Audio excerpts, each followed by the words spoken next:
Hello, this is Mike Fish, broker owner of Minnesota Real Estate and Management, and today we're going to talk briefly about seller closing costs. Common question, and they're fairly simple. And the first thing I'll say, the main thing I'll say about seller closing costs is if you're selling a property, ask for a net sheet. We like to actually have the closing companies do a net sheet up front. You know, if we sell it at listing, here's what the net's going to be. If we sell it at this, here's what the net's going to be. If we sell it at this, here's what the net's going to be. So the seller knows where they're standing and can be comfortable through the whole process. Now, of course, the number one factor when it comes to the cost of selling a property is real estate commissions. And because of those darn state and federal antitrust laws, we can't publicly go into detail on that. That has to be a private conversation.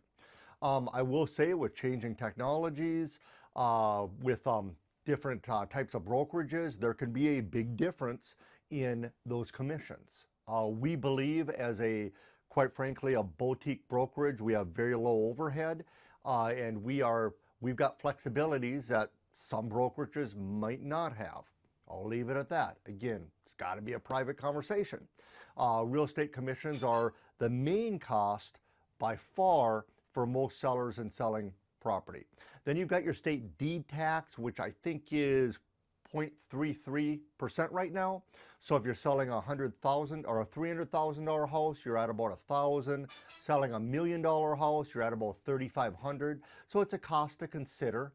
All other closing costs are usually under $1,000 or right around $1,000. So very, very minimal costs as far as seller closing can go.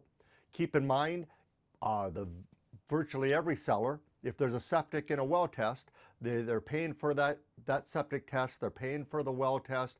We encourage our sellers to do that up front. Just get it out of the way. We post it on the MLS.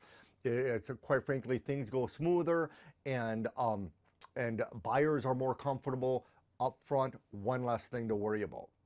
I will say that there can be some variances, in this. Everything from local, the proration of taxes, for example. Of course, most sellers are looking at their mortgage payoff and everything they've got to, there's moving pieces in here that are very individual. And that's why that communication with the closing company and the net sheet are so important. So again, this is Mike Fish with Minnesota Real Estate and Management. Depending on where you're seeing this, please, like it, subscribe, stay in touch.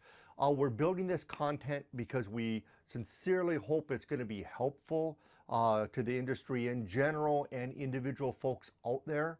And we hope, reach out anytime. We hope to earn your trust and your business.